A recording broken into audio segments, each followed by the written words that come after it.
Every year a new festival song. Where does the song go? Imagine walking down the street years from now and stopping to have a conversation with an adult and you ask, what was the festival song for that year? And without hesitation, they answer. They remember the line, they remember the melody, they remember the message. They can explain what the song represents and why it mattered during the period of Jamaica's history. Now imagine asking the same question to another person and there's uncertainty. They may remember popular songs from their childhood. They may remember songs that dominate the radio or the television or even social media. But when it comes to Jamaica Festival song, the connection may not be there. And that leads us to an important question. What happens to cultural knowledge when it is not intentionally passed from one generation to the next? Every year, Jamaica creates a new festival song. For a moment, the nation celebrates. The song is introduced. It is performed. It becomes part of independent celebrations, national events, and community activities. But after the celebration ends, we must ask, where does the song go? Does it continue as part of our national memory? Does it become a story that our children can tell? Or does it become connected only to one particular year and one particular generation? Remember, the festival song is more than music. A festival song is more than entertainment. It is a cultural record. So now, throughout history, societies have used music as a way to preserve their stories, communicate values, and express the experiences of their people. Songs capture moments in time. They reflect hopes, they reflect struggles, they reflect celebrations and identity of a nation. Jamaica's festival song tradition has produced songs that have become connected to national pride and memory. For example, Fui Island, Jamaica by Desmond Ballantyne, back in 1999 festival song winner, represents how music can communicate a message about Jamaica's identity and love for country, right? When students engage with songs like these, they are not simply learning lyrics and rhythm. They are engaging with a cultural text. They can explore the language used, the message being communicated, the historical context surrounding the song, and why it matters or why it continues to matter. So just as we study historical documents to understand the experiences and decisions of the past, we can also study cultural expressions to understand the story of our people.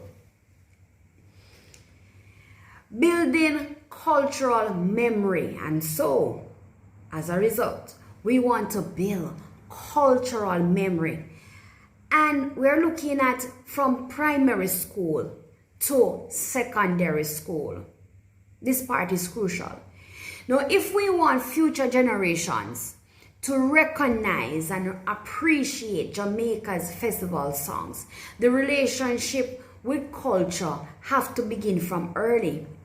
Primary school is where many children begin developing their sense of identity and belonging. They learn about Jamaica national songs and their national heroes and participate in cultural activities, and they begin to understand what it means to be a Jamaican. Yeah? These early experiences become what? The foundation now for a cultural memory. However, cultural learning cannot stop at primary school. This does pave the way for them to transition to secondary school. So as students transition into secondary education, the conversation now becomes deeper. Right? So primary student would have begun to learn the song and recognize the melody and understand the message. While they move on now to secondary school, as I said, they can go further. They can now analyze the lyrics. They can examine the social and historical context. Right? They can discuss what the song reveals about Jamaica at that point in time. This is the difference between exposure and understanding. The goal is not only for schools or students to perform culture. The goal is not for them to that moment. The goal is for them to understand. So there's a difference between perform and there's a difference between understand intentionally. So we want to move from occasional celebration to intentional learning. And one challenge we face is that cultural learning can sometimes depend on individual schools or teachers or a program. Some schools create strong cultural experiences. Others may only engage during major celebrations. And because of this, this creates inconsistency. Now, if culture is important to national identity and student development, then we must consider how we can create intentional opportunities for every student. This does not mean we're changing the curriculum or we are adding another subject. We are not adding another subject. It means using existing school structures more strategically, right? And it does not mean that we're adding more burden to teachers. We already have examples of how schools can intentionally promote important areas of development, right? Because initiatives such as Reading Across Jamaica demonstrate how schools can create focused opportunities where students engage with literacy through activities such as reading and storytelling and interaction with text. The lesson is that when something is considered important, schools can create a framework that allows it to become part of the school culture. The same approach can be considered for cultural learning, right? So when the festival song is released each year, schools can create opportunities for students to explore it, not only through performance, but through understanding. Students can research the songwriter. They can examine the lyrics. They can discuss the message. They can connect the song to Jamaica's history and society. And one more important area, because we were looking at academic, we have to look at TVET now. The connection to TVET and creative industries. This conversation is also important for technical and vocational education and training, because TVET is not only about developing technical skills. That's a myth. Persons don't realize that. It's not only about practical hands-on skills, right?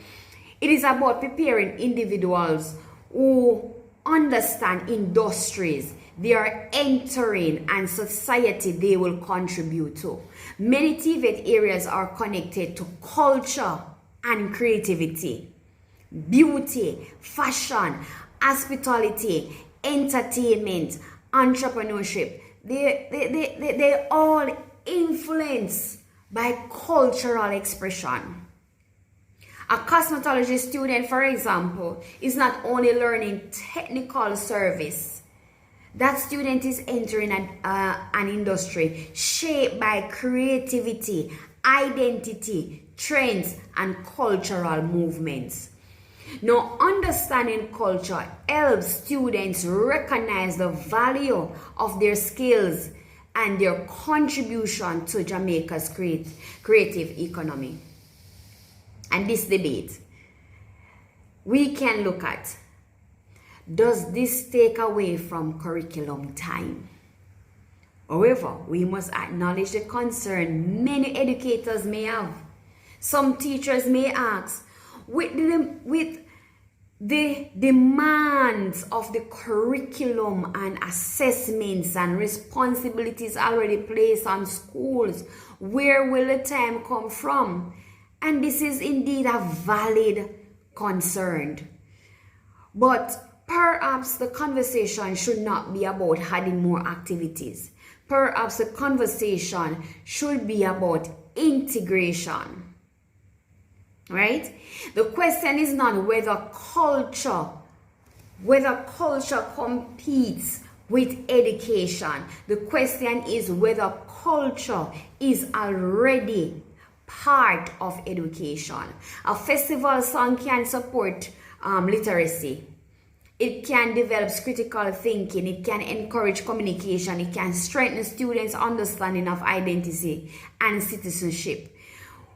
When we use cultural resources as learning tools, we are not taking away from education. We are expanding the meaning of education. So I return to the image we started with. Imagine walking down the street years from now and asking an adult, what was the festival song for that year? Will they remember? Will they understand its meaning? Will they be able to tell the story behind it? That depends on what we do today. Cultural memory does not survive by accident. It survives because of families and communities and schools intentionally pass it on. And this conversation does not stop here. I want to hear from you. We want to hear from you. How does your country preserve its cultural songs and stories and traditions? And do schools in your community intentionally teach students about national cultural expressions? What approaches have worked in your education system? Share your thoughts in the comments. We want to hear from you, parents, teachers, lecturers, philosophies, your mantra, all right, your culture. We all want to hear from you. We are all in this together. Until then,